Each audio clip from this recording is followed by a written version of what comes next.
Hi, folks. Welcome to the Alix Mayer Show. Today's guest is Jan Jekielek. He is an unbelievable guest. You're going to love to hear what he has to say about a very uncomfortable topic, which is organ harvesting. He's written a book called Killed to Order: China's Organ Harvesting Industry and the True Nature of America's Biggest Adversary. He's going to answer questions like, what does the CCP have to do with organ harvesting and longevity? You're going to want to hear about the hot mic moment that they didn't want us to hear, and also about what we can do as Californians and Americans about this organ harvesting crisis in China. Please like and subscribe. And let me hear from you in the comments. What do you think we can do as Americans about illegal organ harvesting? So buckle up. Today's episode is going to take you on a wild ride, and I hope you like it. The Alix Mayer Show is sponsored by Mish International, specialists in gold and silver since 1963. When you need to defend your health from the regulatory state, you support this podcast and the dedicated people at Free Now Foundation. When you need to defend your savings from the state's monetary system, you contact the dedicated people at Mish International. Mish International is a family business that offers true integrity, reliability, and fair pricing of gold and silver. Visit their website at mishinternational.com. That's MISH international.com. Jan Jekielek, it's an honor to have you on the Alix Mayer Show today, and I get to have you in studio, which is such a treat. I'm thrilled to be here. So I'm excited to talk to you about my new book and just what it means for America. It's an incredible new book. I've read some of it, unfortunately not all of it, but I watched some of your interviews about it, and it's a book about organ harvesting. Can you tell us the title and the subtitle? Absolutely. So it's Killed to Order: China's Organ Harvesting Industry and the True Nature of America's Biggest Adversary. So there's kind of two parts to it. One part is just explaining what this is, how this is unusual and different and next level compared to your whatever standard, also horrible organ trafficking that does happen on the black market. And the other part is how it's an important lens into understanding how things work over there and frankly what it means for our relationship with communist China. Our viewers are interested in both parts 1 and part 2, so this is really exciting. So I did some background research on you, and you're kind of an Indiana Jones in my book. You started out... I don't know about that. Well, you started out as an evolutionary biologist, and you were studying lemurs in Madagascar, and then you found yourself working with an underground railroad to help Chinese dissidents in the eyes of the government. And now you're a champion of stopping this illegal organ harvesting. So just tell us a little about your background. It's an interesting road, but I was studying lemurs, in fact, in Madagascar, which was amazing because it just kind of opened up my mind to a lot of different ways of thinking about the world. Let's just say I had to work with a lot with local people who had radically different ways of thinking about the world than I did. And I learned some of that the hard way, actually. And in the process, basically, my life changed. Things shifted. I had I caught a very debilitating syndrome called Guillain-Barré GB, and in my process of recovery, right, I just kind of shifted my thinking considerably, and I got introduced to the Falun Gong meditation. It was this Chinese meditation. I didn't know anything about it, but it had helped a friend of mine who had chronic fatigue syndrome before, and he told me, you should try this. Maybe it'll help you. And it did help me. And basically I managed to heal myself from GB in a couple of months, to the point where my neurologist was kind of stunned by this and just told me, keep doing I don't know what you're doing, but keep doing it. And I felt, I was kind of revitalized, but I had moved on a bit in my mind, and also like from my previous work. And I'd also kind of made a promise that I would dedicate my life to service if I made it through this tribulation, right? And I kind of made that promise with the big guy. I didn't know if the big guy was there or not, but that's what happened. And so I felt like I had to live that. And I quickly learned that the Falun Gong were being persecuted. And I met a woman who had been tortured, who had escaped all of this. And, basically I kind of knew very quickly that I had to help these people somehow as part of that service that I promised to do. I mean, I did a number of different things, but that was very clear to me because this had given me back my life in a way. And these people were suffering really for no particularly good reason other than they refused to allow themselves to be re-educated or transformed by the Chinese Communist Party, which is what the demand was, right? Tell me more about the Falun Gong. They seem like a very peaceful people and not a threat to anyone or anything. So what's China's problem with them? Well, so it's an ancient cultivation practice. You could think of it like a yoga, right? These systems would include mind, body, and spirit components. So it wasn't like we kind of separate all those things into different disciplines, if you will. But that's not how it worked in traditional China. They call it, a term for it is qigong, but that's typically thought of as a kind of just the exercises, right? This is something where, there's principles, truthfulness, compassion, forbearance, right? You're trying to live those things. There's also these slow exercises that look a bit like Tai Chi, a bit simpler actually. Quick. I remember I was able to learn them pretty quickly, even though I was a bit restricted in what I could do at the beginning. It's a lot about how you connect with the divine, right? But the unusual thing about this is that it's not higher. It's unlike most systems, let's say, that are like this, let's say like a religion, right? There's no hierarchy in it, and that's explicit. Like there's a lot of teachings that were written by a man named Li Hongzhi. He's the founder or master. Some people don't like the term teacher is another word you could translate it with. But he's written a lot of teachings about how to do this, how to live this, right? This path. But there's not a lot of rules. It's very self-directed, very grassroots. So, and the rules might be something that every Falun Gong practitioner agrees on. Like there's no hierarchy in it, for example. There's no enriching yourself from it. You can't collect money. There's no treasury or something like that. There's not even a roster. Like there's no membership. What makes you a Falun Gong practitioner is whether you're living the teachings or not.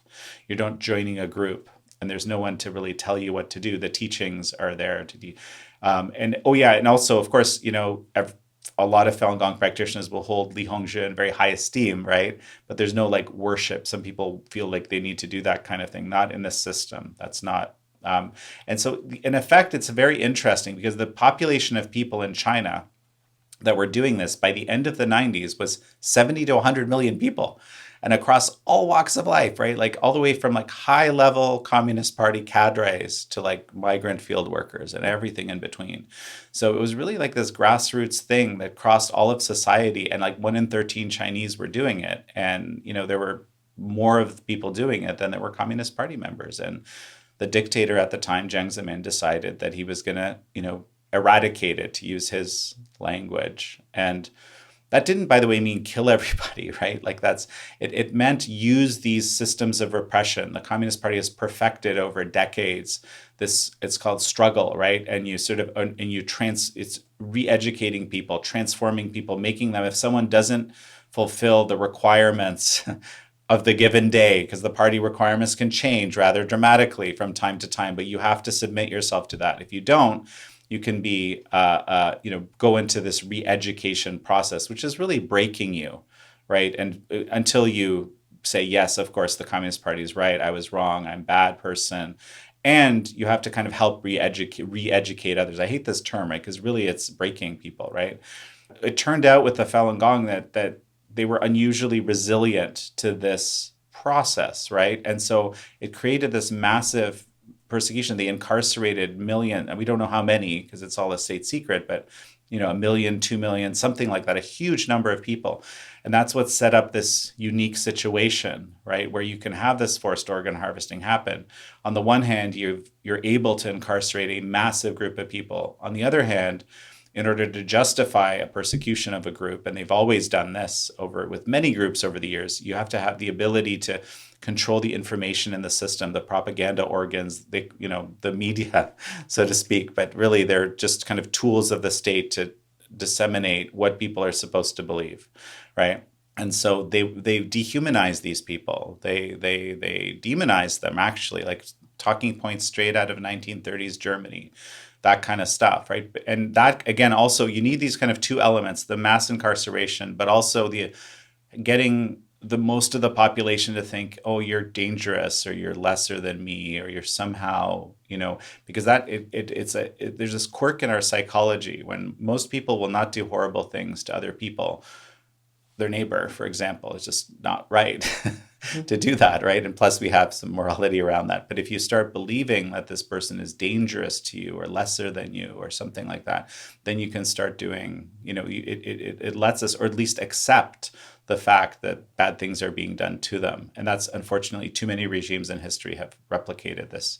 So Wow. this is the setup for how you get this, killed to order industry. Yeah. Interesting. So they're Yeah. expendable, but even worse, they're a resource for the people who are not less than. Correct. So Correct. how did the organ harvesting first start? Do you think it had to do with the Falun Gong and taking advantage of them being imprisoned and being labeled as lesser than, or was it just a need that arose and the Falun Gong were an easy target? This is a very good question because it's exactly both, right? So in communist societies, they're I often say obscenely hierarchical, right? The word comes down from the top and everybody gets in line and does the thing, because if you don't, bad things happen. Okay. So, they were interested in growing their transplant industry. And it was actually happening at a low level. We even have disclosures from a surgeon who admitted to having operated on killing a person by extracting their organs under armed guard. In the middle of the night, he was taken by his supervisor and said, "Get to work." And so this was before this large industry happened, but they were already doing this kind of thing where they were using prisoners for organs. But what happens is the moment that they incarcerate this mass group of Falun Gong, what we see is this massive growth of transplant hospitals. Hundreds of hospitals are built. Thousands, tens of thousands of people engaged to work in them and they build this massive industry, right? And there's no donors, there's no organ donors of any legitimate source. They tell people that it's death row prisoners that they're using as people start coming and getting these transplants, right? But so they had the industry had gotten to the level where it could scale, and now they had the bodies, right?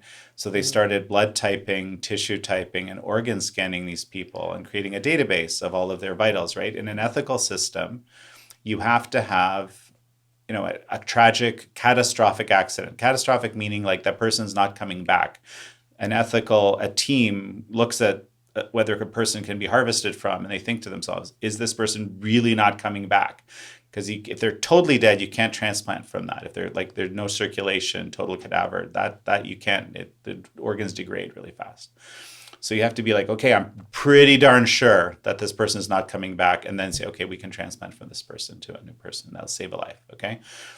The blood type has to match tissue, organ. The size has to be rough. That's why it takes months and years sometimes for people to actually get their transplant, right? Because it has a rare combination of events all have to happen, right? Yeah. But here, see, because you have this database, with the moment that you pay, which there were even ads online prior to 2006 that said 100, 200 grand, 2 weeks, and you can get an organ. Remember, 2 weeks, that's shocking, right? Because how could you get it so fast? Well, it's because the person has been pre-matched. The moment you pay, they're shipped and killed to order. The moment you arrive to get that transplant. Seriously. Yeah. So that's what You makes pay, this unique. and someone is killed and they're harvested. Correct. That's exactly what happens. Or you're a super elite in China and you just show up at the hospital and that's part of the benefits you get. Wow. Could you contrast for our audience how it's supposed to work? You talked about how it works in ethical society for the harvesting of the organ, but how does it work for the person on a list waiting for an organ normally? Well, their vitals, those same things that they're testing people for in the Chinese camps. This was one of the pieces of evidence, by the way. It was shocking. These people are being tortured and re-educated. But on the other hand, they're disclosing to researchers, not even knowing anything about the organ harvesting, that they're getting these very expensive medical tests done. They're just explaining what they're getting. And the researchers are why are they testing them for this? That's expensive. This person's disposable. It doesn't make any sense. Right. So that's actually one of the pieces of evidence. So what you have to do is there's also a database in an ethical transplantation system. And the question is, and it's when the moment a match happens, right, then there's this flurry of activity. Okay. Because basically, see, to get a transplant, right, a person has to have this, usually it's a motorcycle or a car accident, actually. because it's something where their body is so destroyed that they can't come back. And we can establish that. You're not 100% sure, by the way, that this is the ethical dilemma too. And even in America, and I argue this actually in an op-ed in the Baltimore Sun a few months ago, that we've been kind of influenced by the Chinese Communist Party's way of doing things and getting softer on the dead donor rule, making it easier to make that decision, right? How likely is this person to come back? Well, maybe we won't be as stringent on that anymore, right? Right. So that's a danger. And when we're influenced by a system that's very utilitarian in its view, that then we start doing stuff like that. There's even an op-ed in the New York Times where 3 physicians argue for doing that, for reducing the stringency of the dead donor rule, right? So, but that maybe that part is for another, maybe for later if you're interested in talking about that. But basically, yeah, you have to the moment like you have your set of criteria, and there's kind of like, I don't know if I haven't seen this happen, but like a big alarm goes off. Wow, there's a potential match, but they might need to be shipped. Maybe there's some distance, right? There's also that's a component, a distance component, because they're gonna be totally dead soon. And if they're totally dead, you've lost the opportunity. So basically, it's like you get this phone call. Now's the time. Go, get to that hospital. We're gonna do it. This person's about to pass completely, and where they're the organ donor, and they've matched all your criteria, right? That's kind of, I'm being a little bit dramatic, but that's kind of how it actually works every time. It's like a flash moment where someone has the catastrophic accident, they happen to match you, and then you can get your transplant, and you're actually on a list, right? And they put it in a cooler on ice, and that gets shipped. The moment you start doing that, the organs degrade super fast. So you try to avoid that at all costs. The ideal situation is the explants team works and gives the organ right away to the person. Oh, in the same OR. That's the ideal situation, right? Because again, the moment that you remove that organ, the likelihood of rejection of it failing increases exponentially, right? So the goal is, let's really take advantage of what we've got here, right? Yes, of course they do that. They do ship those things, but every minute literally of the organ being removed reduces the likelihood that it's going to work. And because it also, there's rejection, right? That's the reason why it's so rare to find the perfect match, the perfect opportunity. Right. You're looking for like your fraternal or identical twin in terms of an organ match. Oh, so that's when the genetics are close. That's why it's great if a relative can give you a kidney, for example, right? You can survive a kidney transplant. So that's a great thing, because their likelihood the body will reject is a lot lower, right?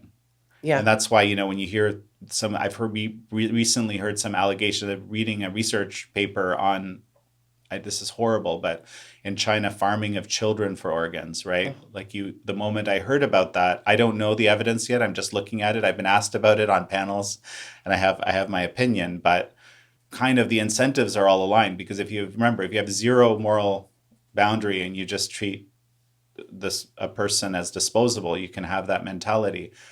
And you can have an organ that's, it's not 50% more likely. It's probably a lot more than that. But remember, 50% genetic match to you or something like that. That's very attractive. That makes total sense. To someone who's kind of psychopathic in their thinking. So Jan, let's go back to the operating room, where I'm getting this vision in my head of someone in China, maybe they're Chinese or they've been flown into China, in an operating room, and right next to them could be a Falun Gong prisoner or former prisoner whose organs might be being harvested right next to the person who's receiving them. Is that a scenario that could actually happen? I think that's quite honestly the likely scenario, because as we've been talking about, these people have been dehumanized. They're viewed as kind of like material to be used. This idea. So Matthew Robertson describes this, just as a little aside, as extractive repression. He has this amazing PhD thesis that explores this whole forced organ harvesting in China, just published last year. A couple of amazing papers are part of that. But he dubs it extractive repression. And frankly, in Germany, under the Nazi regime, they kind of did this. And I made a Holocaust film about my father-in-law. And one of the things we discovered along the way, right, was I didn't realize how important the Jews were to the Nazi war machine, to the Nazi war effort itself, because they were just kind of working people to death, but they were making all sorts of things, including like these single-use anti-tank weapons. This is something my father-in-law was actually making in these prison camps. So you sort of imagine they were all like final solution type concentration camps. Everyone's immediately sent to their death, but that wasn't the case, right? So they were kind of trying to extract any little bit of value they could possibly out of these grossly dehumanized people, ultimately having them either to work themselves to death or get killed with Cyclone B and then burned and so forth. So it's again, like, so this is what happens when when the issue of human dignity stops being an issue for you and you can just use people, willy-nilly in whatever way, right? It's a very twisted way of thinking. So you can imagine in an operating theater, right? If you're going to be transplanting and the moment that transplant comes out, the clock is ticking and the organs are being rejected, of course you would, in this twisted logic, right, basically try to have the person as close as possible and get that organ in as fast as possible. And of course the person doesn't know it. They might be horrified to discover living persons being harvested beside them, but they wouldn't know they're out, obviously, right? They're being implanted with a new organ. So no one's ever asked me this question, but I'm almost certain that's the norm, even though, of course, I don't have a photo to prove that or something like that. Yeah. Okay. And are these organs so easy to come by that are they always looking for the perfect match, or are they just trying to get a kidney over there, and if it doesn't work, they'll just get another one? Well, so it's an interesting question you ask, because generally, like, they want people to be happy. Right. So, and someone who has their organ rejected is not a happy person, especially if they paid a lot of money for it. So they're going to really try to get those matches. That's why this whole database of people, this extensive blood tissue, all that testing, organ scanning is so important. But we have these anecdotes which are just completely unbelievable. And this one I got way back in 2008, I believe. David Kilger, may he rest in peace, one of the hero researchers of this whole issue. He had interviewed someone from Taiwan, amazingly, I kid you not, who had gone to China on 2 separate occasions because they had a rare condition which made it very hard for them to find the perfect match. And that's one of the reasons they, in desperation, went for the China option, as I call it in the book, right? And this person on the first trip was fitted with 4 different kidneys that were supposed to be compatible, right? And none of them actually took. So the person went back to Taiwan. A couple of months later, they came back again. They had found another 4 theoretically compatible kidneys. Obviously, they weren't completely compatible because they kept getting rejected, but it was the 8th kidney that actually didn't get rejected. And just this, you can imagine, this is just one case, one anecdote, right? Yeah. There's unfortunately many of this kind of extreme scenarios as well that we've documented. But there's no ethical scenario where you could procure 8 kidneys for a person with an extremely rare condition that makes it hard to get an organ match. That brings up so many questions. I know people on dialysis are desperate. They've got to go like 3 times a week on average, I think. It's called the House of the Living Dead because if you're not in a dialysis center multiple times a week, you die. That's right. You get too toxic because your kidneys aren't filtering like they should. So if they're in here and they know they're getting 8 different kidneys, are these patients always in on this? Do they kind of know that these are legally acquired, or after the 8th kidney, do they finally figure it out? I think it's a range, and I don't think the 8 kidney situation, to be fair, is normal. I think normally it's just 1 organ, and it's because you have this massive population that's been pre-typed, you can find a pretty close match in the same way that we by accident find the perfect match in an ethical system, right? Like as we talked about before. So I don't think that's the norm, but I mean, you can completely imagine, all sorts of possible odd scenarios that come out of this, right? Because like I start the story as an example, right, of a woman who at the beginning doesn't fully realize what she's getting into. She has kids, right? She wants to have a good life. She's on dialysis. She knows that half the people on dialysis don't make it past 5 years, which is about the right statistic.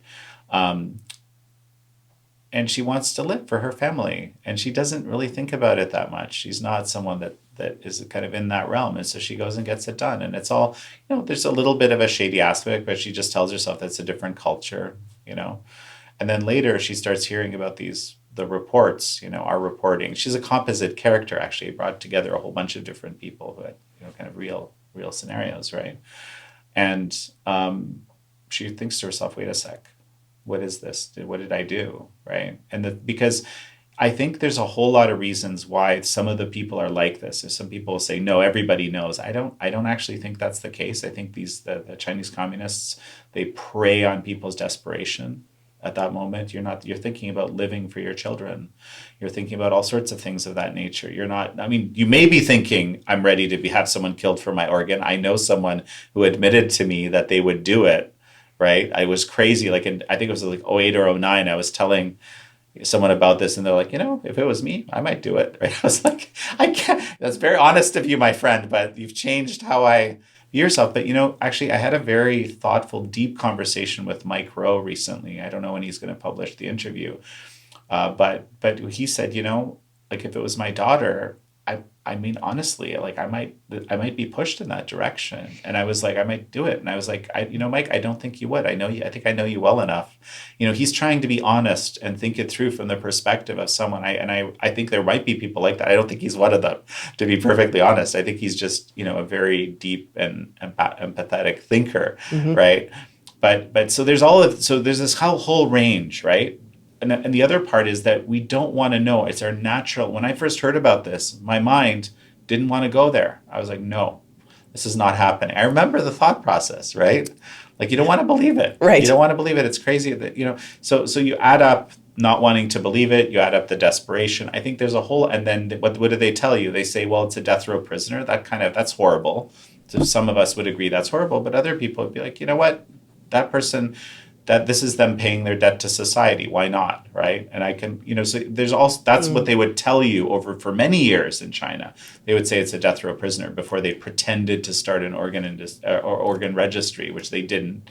They kind of just presented fake data. But anyway, but I do think it's a whole range. I think for the super elites who've had multiple organs transplanted, right, there's at least one very prominent example of an obituary of someone, where weirdly, this is creepy and weird, but yet it exists, talks about how wonderful it is that this person had multiple organs transplanted to extend their life, right? Wow. This exists, and I think people, and those types of people, they know what's going on. They're pretty darn clear on the fact that there's people dying for these organs. Right. But and then there's other people who will be in that range. Well, I of course, if it's a 2-week wait time, someone is getting killed. You can't schedule a heart transplant unless when you're making someone dead. That's obviously someone being killed. But maybe, this is them paying their debt to society, or they might think that, right? Or you might just be clued out. And a lot of people are clued out for all sorts of reasons. They don't fully get it, and they participate in it and maybe only later figure it out. So I think we have all of those kinds of people in the system. And these are not necessarily death row inmates. These are Falun Gong who are peaceful, and they tend to live a healthier lifestyle. So for the Chinese Communist Party, it's kind of killing two birds with one stone. They're getting rid of a dissident, and they're getting an organ for someone who wants it, right? 100%. So that's why this Matthew Robertson's extractive repression. On the one hand, you're repressing a group of people that you've targeted for quote unquote eradication, and there's a whole machinery built in the system to accomplish that. Now you've built a whole organ harvesting industry apparatus that's part of that repression apparatus. That's actually something that people, don't fully grasp. It was built as part of this system, right? And this is one of the horror aspects of it, right? When you build something like this, that's, ostensibly a medical apparatus, right, so to speak, that's part of a repression apparatus built on the backs of people who are being repressed, it doesn't mean that that's only going to stay focused on one group of people. And this is what happened in 2014 and 2015. Around then, right, this is where the Chinese Communist Party, dehumanized another large group of people in the northwest of China, the Uyghurs, and dehumanized them and incarcerated a mass number of them. And from what we can tell, started working on them as well. What was the CCP's problem with Uyghurs? There's multiple elements to it. One of them is just simply that it's a strategically very important region for China. And they're a Muslim ethnic minority, and they like to maintain their faiths and traditions. Not Islamist, by the way, and this is actually quite important to the picture because often the Chinese have tried to portray the Uyghur people as being Islamists or this kind of like extreme Sharia type version of Islam, which absolutely they're not. There were a few kind of radicalized people or something like that, but this is again the Chinese Communist Party taking as a weapon our legitimate concern about Islamism and its kind of terrible effects on the world and terrorism and stuff like that, and kind of using it and saying, hey, look, these are actually all these people, they're Muslim, therefore they're terrorists, therefore we can do whatever we want to them. So we have a strategically important area. It's an ethnic minority.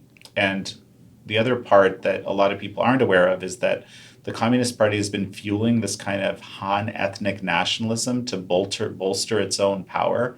So they're actually teaching people to try to elevate the Han ethnicity over the other minorities. And so there's already this kind of element of this is other, they look different, right? A little, not massively different, but different enough. If you're Chinese, it's very different. In a way, it's a problem because these people are not subjecting, not in a way, but they're not subjecting themselves to they're not putting the Communist Party in the first position. Again, this is always this perpetual problem. See, one of the things that I describe in the second part of the book, which is really about how this organ industry is a perfect lens to understand how communism works. And in communist societies, this is so critical to understand. The supremacy and survival of the party are always in the top position. That is the greatest good, right? So to speak, for the society. And we want to talk about the difference between utilitarianism and Hippocratic medicine and stuff like that. That kind of feeds into this whole question. But so you can almost do anything, but not almost. That's what they have done. That the reason that the Chinese Communist Party is the biggest mass murderer in history, and every communist society has mass atrocities associated with it, is because of this feature, right? They're saying, well, human dignity, it's not really a big deal if it in any way contradicts with the possible survival or the supremacy of the party itself. So everything becomes in service of that, right? Including, basically, if someone says, this is why the Christians now are being as well targeted, I think, with increased dehumanizing rhetoric. And there's whole churches like the Zion Church being rolled up, and there's Catholic clergy being restricted. It's because they believe in something higher than the Communist Party, and they're not going to be re-educated out of it. And so with the Uyghurs, I think they have a particularly unfortunate situation in that it's very convenient for the Communist Party to exert total control over that area. Indeed, it's under military control. The whole area functions in a way like a prison, which makes it particularly vulnerable. People can even be blood type, tissue type, all that stuff from their home. It's not even from just incarcerated places, right? Really? Because that level of sophisticated, developing sophisticated testing is already expanded through the entire population, not just And at home. a private citizen can be compelled to have their blood drawn in their home for these purposes? 100%. Is that part of a social credit score? A private citizen can be compelled to drink alcohol during Ramadan why? Because it makes you have to subvert your faith, right? There's all these kind of So it's a unusually high level. I mean, the social credit system in China in general, which I don't know how much you want to talk about that, but it's unbelievably coercive to people. People sort of organize themselves to submit to the requirements of the party so they can take the train or not suffer persecution or whatever. But Right. this is another level. Again, where this coercion is just direct, like literally, if for people that are particularly resistant, they'll put communist in your home to make sure you're not practicing your faith and stuff like that. There's a lot of really extreme situation. I mean, the official position of the U.S. government today, which is very hard to get, by the way, we talk about this term genocide, right? And these days it's used very casually. It's used for war. People call war, people dying in war, that's genocide. It's not. I like to be very specific, legal. There's a reason there's a legal definition of genocide, right? It's roughly the attempt to destroy in whole or in part an entire group of people. Okay, and of course people use that word in a bombastic way as well, but it's for that to be the legal definition, the official State Department position in the U.S. Right? It was very difficult to achieve that because in theory, it's supposed to come with it certain requirements, right? I.e., we don't treat the nation that's doing that the same way as we do the nations that don't genocide entire groups of people, okay? So the official position of the US and many other governments is that the Chinese Communist Party is genociding the Uyghurs. This is part of that, making sure they don't learn their language, ethnic language, making sure that they, there's examples of people being sterilized against their will. There's forced abortion. There's just, it goes at everything that will end up in an entire society, an entire culture being disintegrated and lost from the planet. That's what's being affected. I mean, I would even argue, and there's a number of prominent legal scholars that agree with me on this point, that it's not just one genocide, that they're also genociding the Falun Gong, that they're also genociding the Tibetan people. That's what I would argue. But, the fact that there is a group of people officially the Chinese Communist Party is known to be genociding at least one group of people, that should be a lot to, like, that should come into the conversation a bit more, if you know what I mean. It absolutely it's supposed should. to be the worst thing. The Genocide Convention was created for a reason, right? There's the whole idea of never again, right, after the Holocaust. It's the worst thing human beings can do to one another, right? Sure is. Forced organ harvesting is interesting. One of the David Matus, another one of the hero researchers of this whole issue, he played a role in bringing the last Nazi war criminal that was hiding in Canada to justice. He's kind of had the human rights lawyers kind of in this. He called it, even knowing all of this, and being like a scholar of it, if you will, and a practitioner of human rights law, he called it an evil yet to be seen on this planet, this forced organ harvesting. Yeah. Wow. We know so many of our listeners understand the relationship between health freedom and our personal and economic freedoms. It's the same principle. If you're one of our audience who's concerned about inflation, paper asset crises, and ongoing monetary crises, you may have already started accumulating gold and silver or are considering doing so. There's no gold dealer we know who's better positioned to serve the freedom community than Mish International in Menlo Park, California. I'm one of the many happy customers who's purchased gold or silver in their showroom, or I've had it delivered through their secure courier service. They are true veterans who are honest, fair, and reliable, and so knowledgeable regarding all the choices of gold and silver bars and coins to help you choose the products that fit your goals and your worldview. The principal, Robert Mish, is world-renowned for his expertise in rare coins as well. Write down this number, 650-324-9110. That's 650-324-9110. And visit mishinternational.com. That's MISH international.com to learn more about this notable company. Let's get into more of the why of this. You said there's a hot mic incident that you've spoken about and written about, and there's something to do with the elites and an obsession with longevity. Can you tell us a little bit about that and what types of organs are trafficked the most here? Well, that's an interesting question. I don't know if I can answer the last part. I'm not sure at this point which ones are the hottest.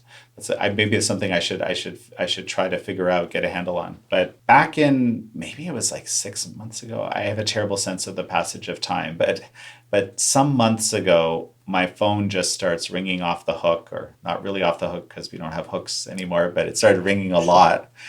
And it turns out it was an evening of maybe it was September. That's kind of what I remember. And there's this hot mic moment that Chinese Central Television catches Xi Jinping, Vladimir Putin, Kim Jong-un walking, observing a military parade, and they got caught on a hot mic. And this is the conversation, okay? I'll paraphrase, right? But basically, Xi says to Putin, when we're 70, we're just babies, right? And Putin says to Xi, well, through continual organ transplantation, perhaps we can achieve immortality, okay? And then Xi says to Putin, our target is 150 years. That might be possible, right? So all of this, and when I first watched this, because everyone was telling me, check this out, because people know that I work on this issue, right? Yeah. And it blew my mind. and let me tell you why it blew my mind. Because of course I've known about the forced organ harvesting, but see, 150 years is the target number of years to live for the elite longevity project of the super elites in China. It's called Project 981. They like to name their projects that way, or their initiatives that way. But yeah, so it's a long-standing effort, Project 981, to extend life. And indeed, super elites live longer. I've heard by some measures 10 years longer than the average person. That's a lot, right? You can imagine, I always imagined it was like through better diet or like access to this elite medical system. Maybe, there's people, even here, people have gotten into blood transfusions. That's right. There's all sorts of stuff that people, right? So you sort of imagine what they could be doing. But I had compartmentalized in my mind, okay, on the one hand, there's this forced organ harvesting, and then there's this elite longevity project. And of course, maybe some of these people get transplanted, but it didn't occur to me how central, based on this conversation revealed to me that this organ thing is central, right, to this. And of course it is. It's obvious, right? If you can have, think about it, right? We estimate it to be a $9 billion a year industry. That's, I think, David Mattis's estimate. If you go 60 to 90,000 transplants a year, wow. If you average prices and you kind of figure out, you get to about 9 billion, okay? But what is it worth to you if you have unlimited on-demand organs available to you whenever you want, forever, basically, until you die? What is that worth, right? And you have no moral boundary to get those organs. Right. It's priceless. It's priceless. Yeah. Basically, right? And so that's what they have. That's what they have right now. And I thought back to that anecdote about, remember that obituary we were talking about? Mm-hmm. Yeah, like I thought back to that. Oh yeah, that's what happened. That's why this guy could have 3 organs or whatever it was, right? Transplanted. But don't they have to be on organ rejection drugs like steroids and immunosuppressants the rest of their lives? Correct. But that doesn't make people look very good. They're swollen. They get thin skin. I mean, it's not very good. They look waxy, right? Ooh. And this is something that I was really interested. So we reported a lot on Jiang Zemin back in the day, many years ago, when he was the dictator still, and we got credible information that he had suffered a stroke or passed away or something, like multiple times. It was almost bizarre how this guy always manages to survive.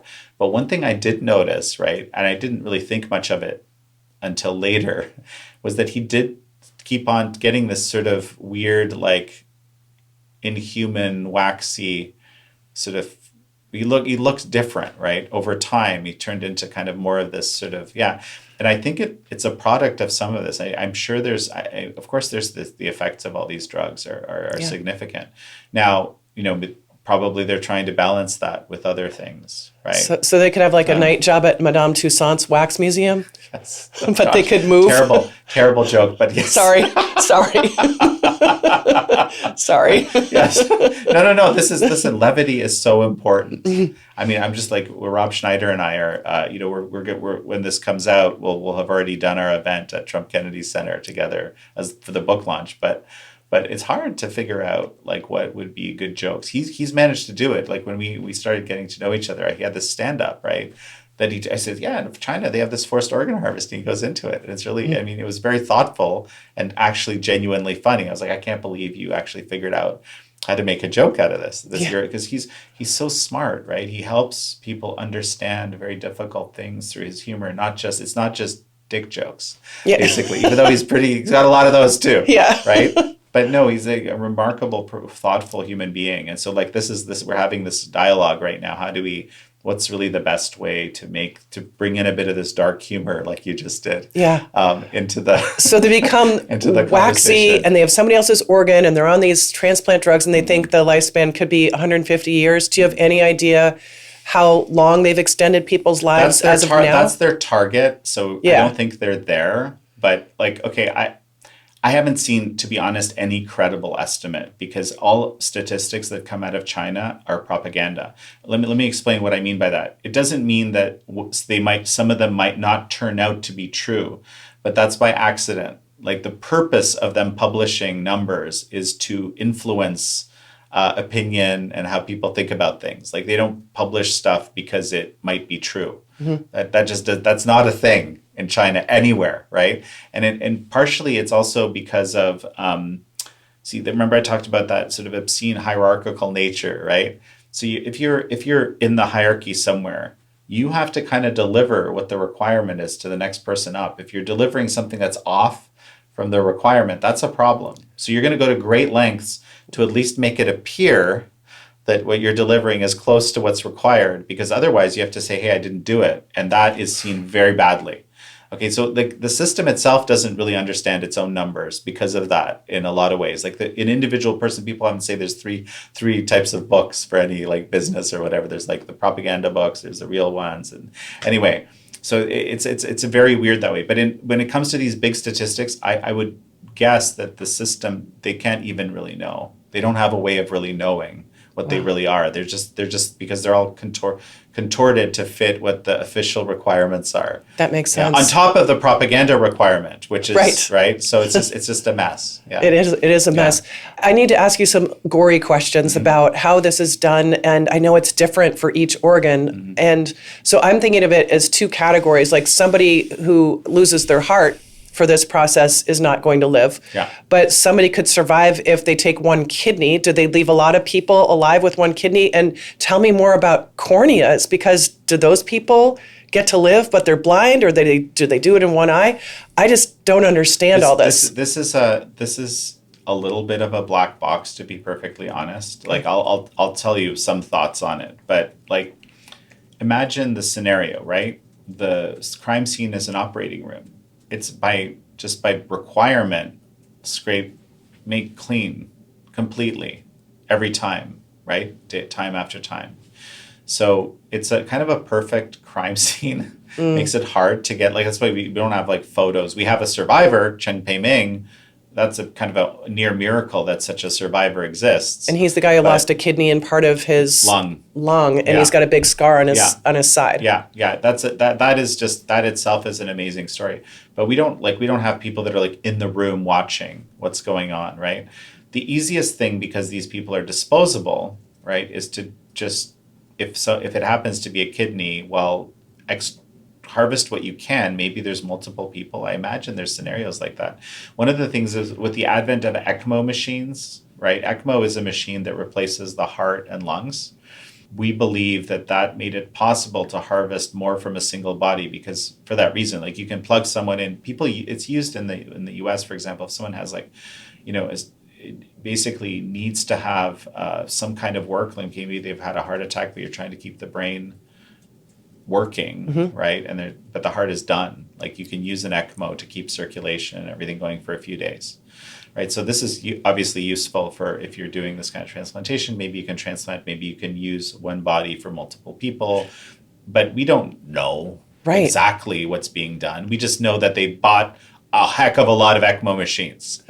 Wow. Okay, so this is how we measure, this is how you figure this stuff out. Like yes, there's this hospital, yes, they do transplantation. They're saying they're doing like 1,000, or well, let's just say some number of transplants, that they're rivaling, the number of transplants in one of the top American transplant hospitals. But then when you look at their bed usage and the teams that are working on it, there's 5 times more transplants actually happening there. Right. So like this is how we figure out what's really going on. It's none of it is official. You have to or that they bought a ton of ECMO machines. Right. Oh, that's interesting. And when they're all going to the transplant hospitals. Right. And you see, so like you're kind of inferring all these things from data which isn't in a way supposed to even be around. Like in some cases there were, people, it would be published by accident, because by accident I mean, like, for example, like I think Ethan Gutman, in a congressional testimony he's another hero researcher. He wrote a book called The Slaughter. I want to, promote Kill to Order here, of course, but The Slaughter is another sort of many years ago, an excellent book sort of explaining the evidence that we knew up to now. Right. But he basically said, we got I think it's like Nurses Quarterly. He got some of his statistics from a publication called Nurses Quarterly. He just happened to publish something that was very useful to understanding how organ transplantation works, but then quite quickly disappeared, just like all the ads, right, for the 2-week wait times and for big money. The moment we started reporting on it and said, there's ads, the ads are gone, right? Because they always react to whatever is being exposed, whatever they're getting challenged for. Yeah, it's the power of the press. Yes, it's the power of the press. Yeah, completely. So that's beautiful. So what you're doing is having an effect for sure. So that is actually, it's an interesting point, because yes, but it makes it harder. And today it's very hard, like ever since, especially ever since Ethan published those statistics, like 60 to 90, his number is 60 to 100,000. I go with 60 to 90. There's a whole other discussion about why we have that distinction, but it's obviously not a huge distinction because these are very difficult numbers. And they're very conservative. By the way, the whole boundary is very conservative based on how it was gleaned, but we don't know the real numbers because no one's providing them. They don't even probably know ultimately the real numbers. They probably don't. So do you think the power of the press has a beneficial effect, but it also serves to drive this more of an underground, right? Correct. So that's why it makes it harder? Exactly. That's exactly right. Yeah. It just makes there's less, they figure out what data you're using to assess what they're doing, and then they hide that. And then you figure out something else, and they hide that, right? And eventually, today there isn't a lot, but actually, I'm hearing some very promising. I'm not going to say much more about it because we'll probably publish some things on it in the coming months and years.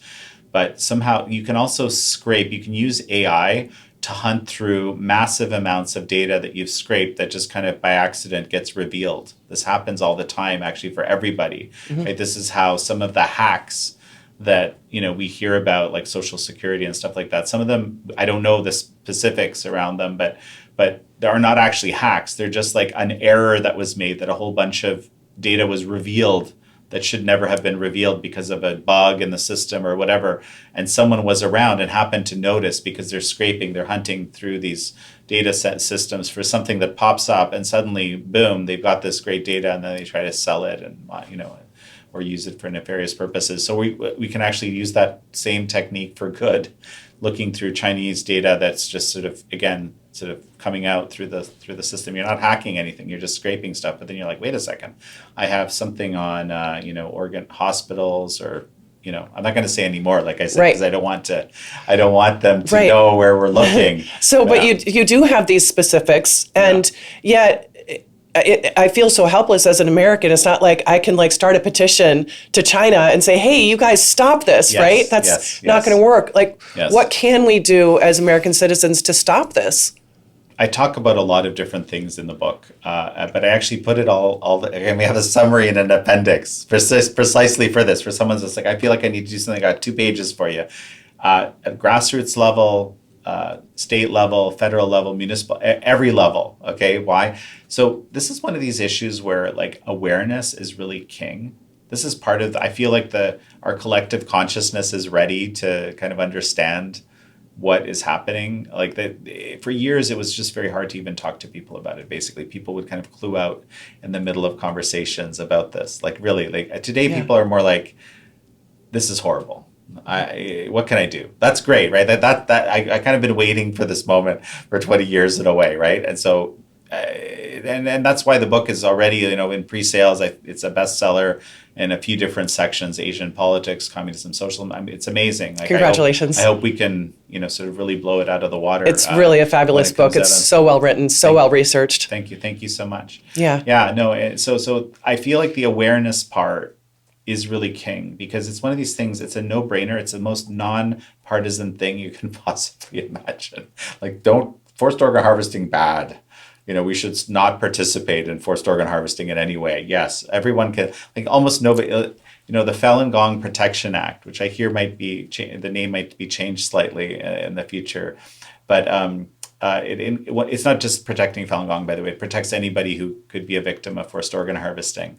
It's a bill that passed the House completely unanimously. Okay, even the people that don't like foreign policy, to believe that any exertion of foreign policy is imposing on someone. There's a few members like that. They voted to support it. Okay, so it's it completely unanimously passed the House with no objections.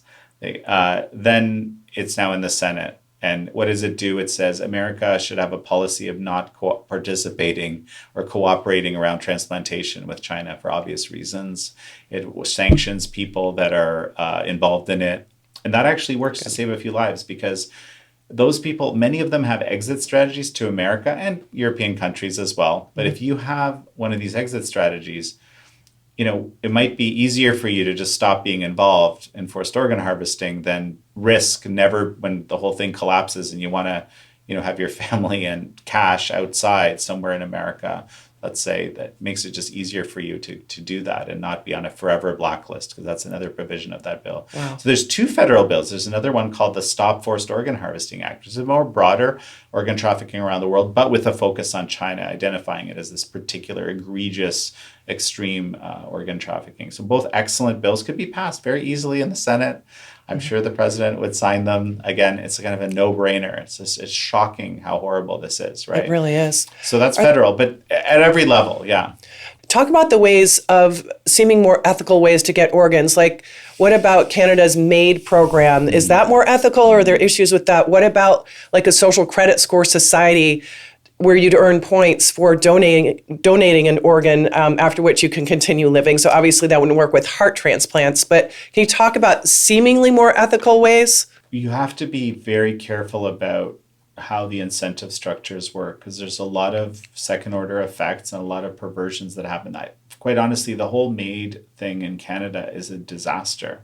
It's become the number 4 cause of death in Canada now. I actually researched it. I thought it was the number 5, and I was like, I got to get I want to make sure I'm not getting this wrong, right? And I looked and I was like, no, actually it's number 4. That's crazy, right? Well, Wow. In countries where you make medically assisted suicide a billing code, like a health code, like, so you, instead of getting whatever prescription medicine, like metformin, right, or something like that, you're getting death as your treatment. That is only in Netherlands and Canada, and the kind of the whole incidence of this skyrockets. And there's this whole, the society starts thinking about it that this is like a kind of a great thing to do. Like, Wow. why not? Right? So wait, Jan, this Yeah. isn't just pent up demand from people who've been wanting to do it for 10 years, 20 years, and there's just a big surge and then it'll even out? You think this No, is just it's growing? It's growing quite a lot. And part of it is also, again, it has to do with how susceptible we are to mass information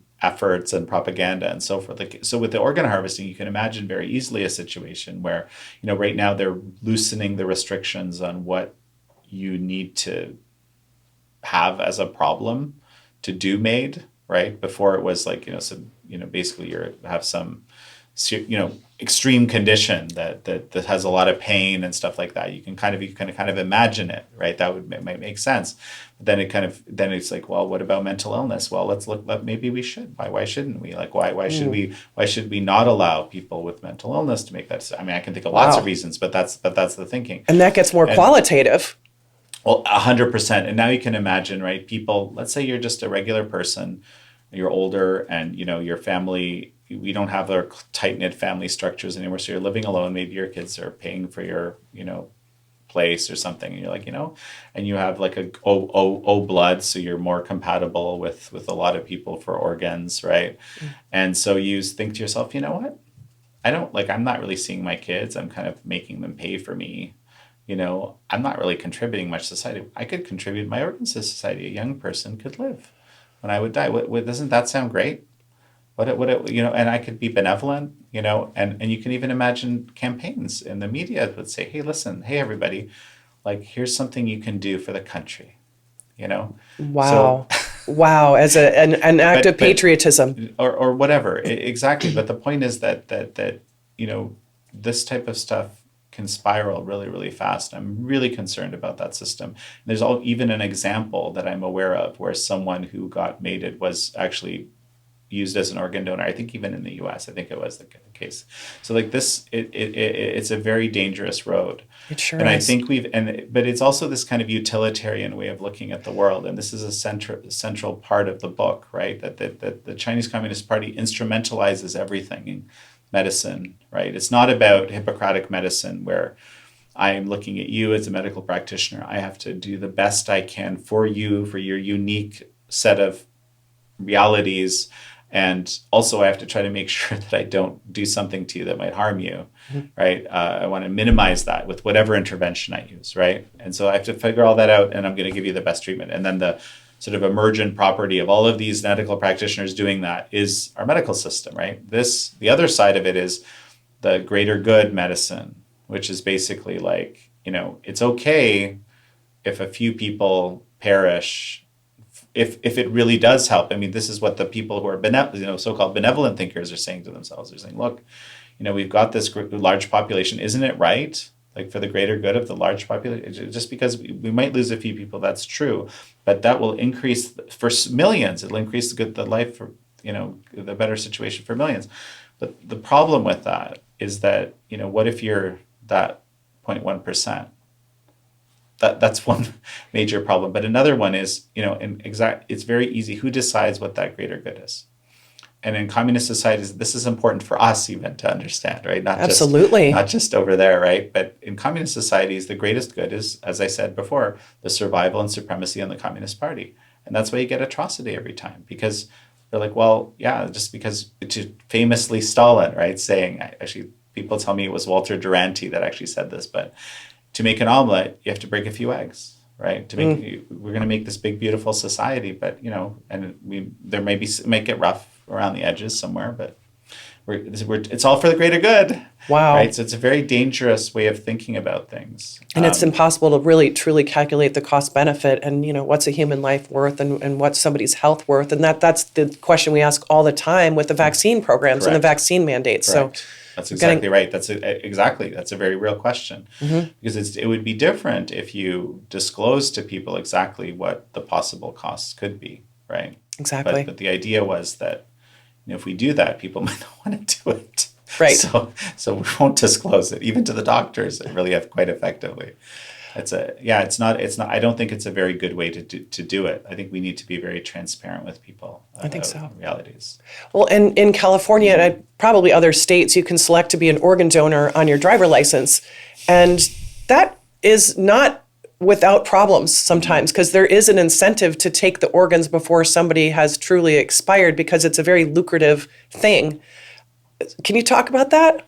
So on the one hand, I actually think that this organ transplantation is a positive thing. Okay? Yeah. It's important to understand that. The problem is when you set up structures that make it easy to abuse that, then you have problems. And HHS actually had to decertify two transplant organizations last year because of their violations of the dead donor rule. Right? Really? Yeah. What happened? So by the way, the dead donor rule basically means, in effect, it means if you violate it, it means that the person dies by having their organs removed, right? It means that you didn't judge correctly. You're supposed to think this person has had this catastrophic accident, they're not coming back. But you've taken organs from someone that kind of had a chance to come back, right? And a decent one at that. So now, let me just frame this a little bit from the China context. In China context, from what we can tell, all transplants, basically, except maybe some tiny number that don't fit into the general rubric very well, are violations of the dead donor rule.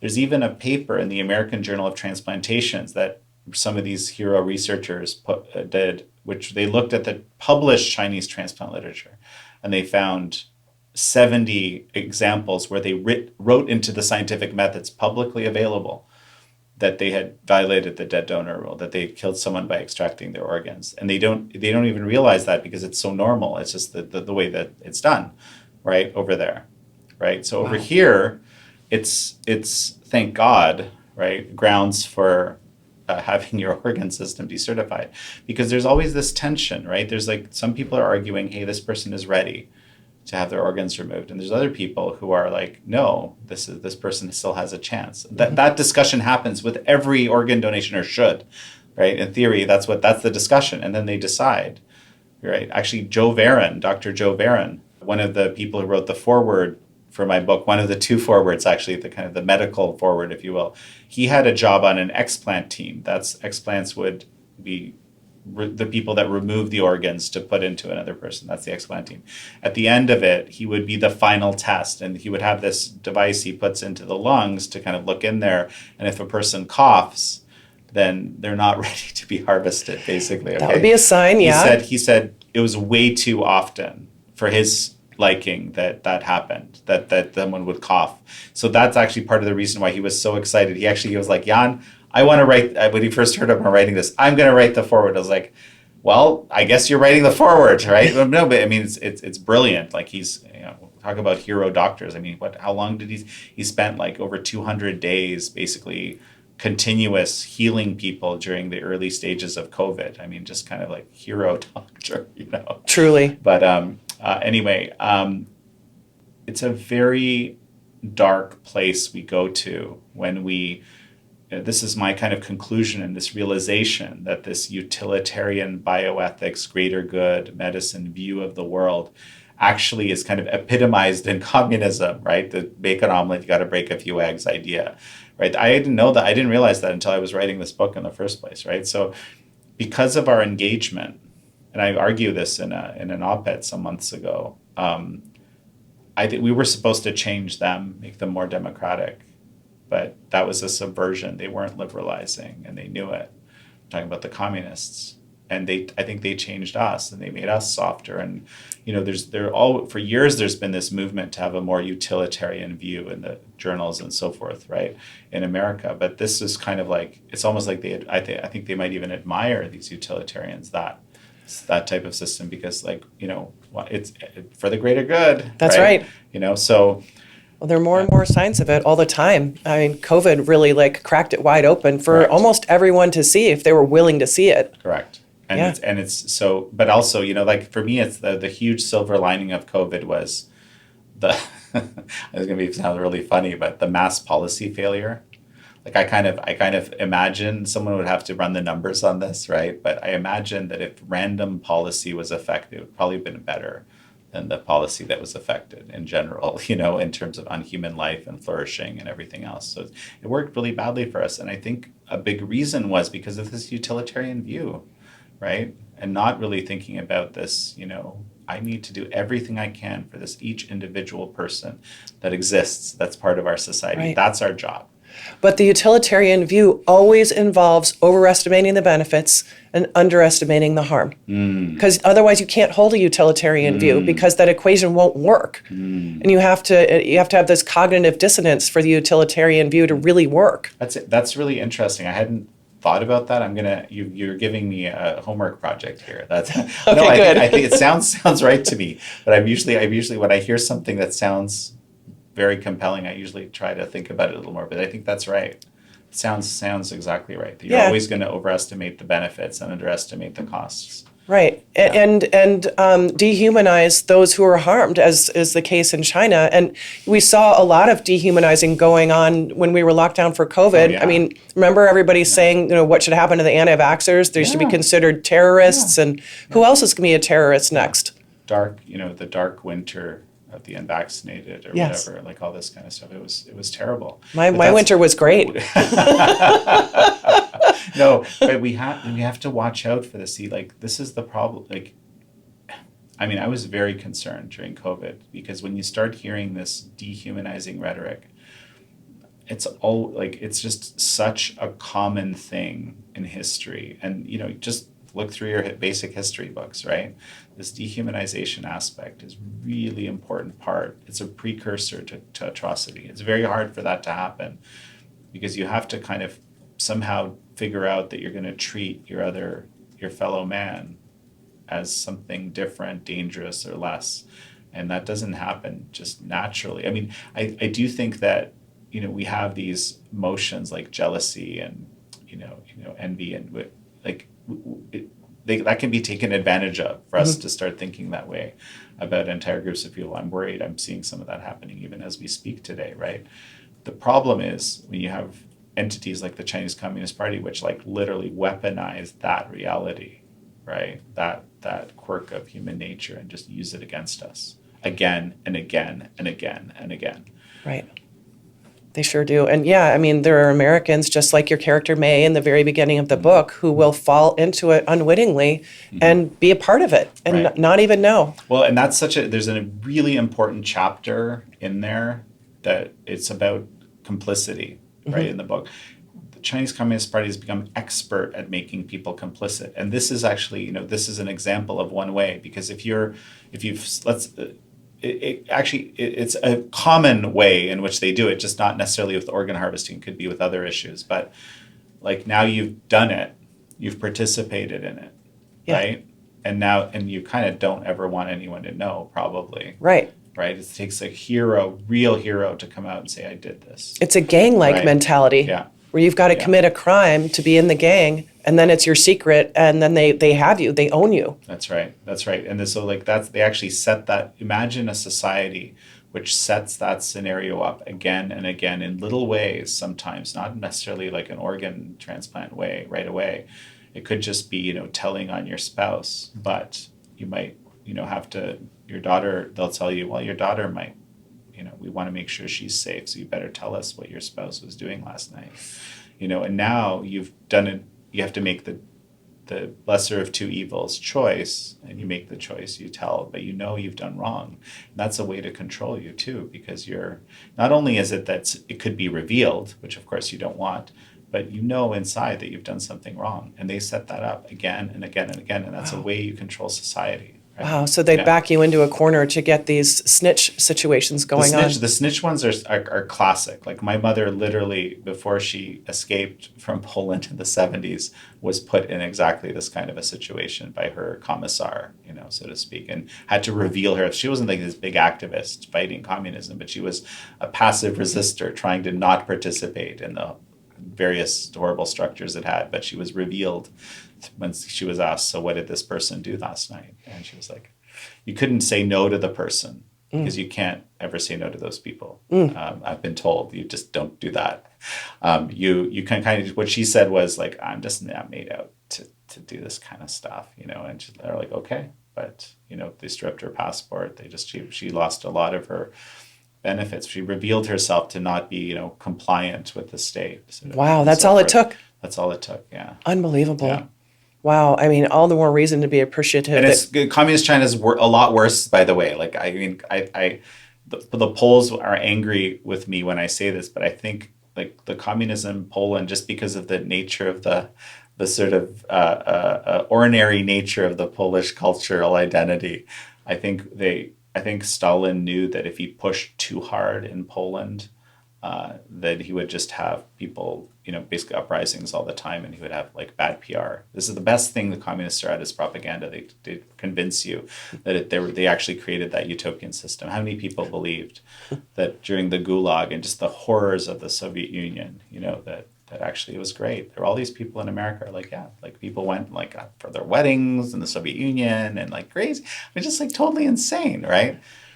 But a lot of people believed it because they said, look how great it is. We're the beautiful socialist utopian society, but it's always atrocity. Always. Yeah, it's all a facade. It's all a facade. Wow. Yeah. So Killed to Order is your book. It's a fantastic book. I have read a lot of it. I haven't finished it because I didn't actually have a copy. I had it electronically, but I cannot wait to finish it. I think it should be required reading for everybody, not just in the United States, but everywhere in the world. You. Wow, that's a tall, big words. Thank you. It's not only it's a big problem, but it also points to a big philosophical problem that I think we should all be contemplating. Because if we're not thinking about totalitarianism and utilitarianism all the time and managing against it, it's going to creep onto us more and more and come faster than we think. Because we already saw the beginning of it wide open when we were locked down. So yeah, I think your book has a very huge theme that we should all be thinking about on a daily basis. Well, I hope so. If you want to order the book, I think by the time we publish this, it should be out already. It's on the 17th that it's coming out. So killedtoorder.com. That's the direct link to buying the book on Amazon. Easy, quick, easy way. You can also get it, I think, in bookstores and other places. And I am going on a book tour. So, maybe I'll be somewhere around you. I'm talking to the audience here, right? I don't know if I should be talking to the cameras or not. Go ahead. But yeah, no, so I will be on book tour, and there's always new dates being added if you want. So there's kind of, let me offer two different points of contact. So if you want to know about various events, killedtoorderevent.com. Okay, that's one site.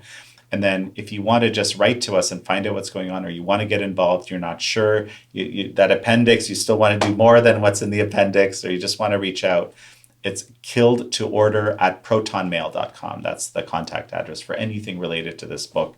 I'll encourage, I know that some of the people that are watching your show are people who are very active. So this is I'm excited to tell everybody here, people who, you've been, kind of a massive, social fabric changer, I think, over the years yourself, and probably a lot of people that enjoy your show are also, and it's kind of amazing to be here with you about this, on the other side of the mic, right?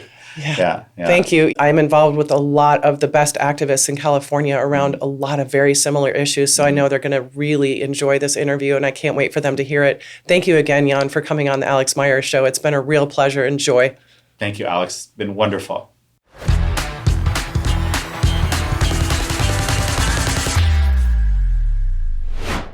We are so happy to have as our prime sponsor, Mish International, Northern California's acclaimed specialists in rare coins and gold and silver investments. Our friend and supporter, Robert Mish, is the same principal that started the company back in 1963, and he's still there every day with 63 years of experience. He has integrity, reliability, and fair pricing, whether you're buying or selling. When you have business to do with precious metals, you'll always be treated well at Mish International. Call 650-324-9110 and tell Robert that Alex sent you.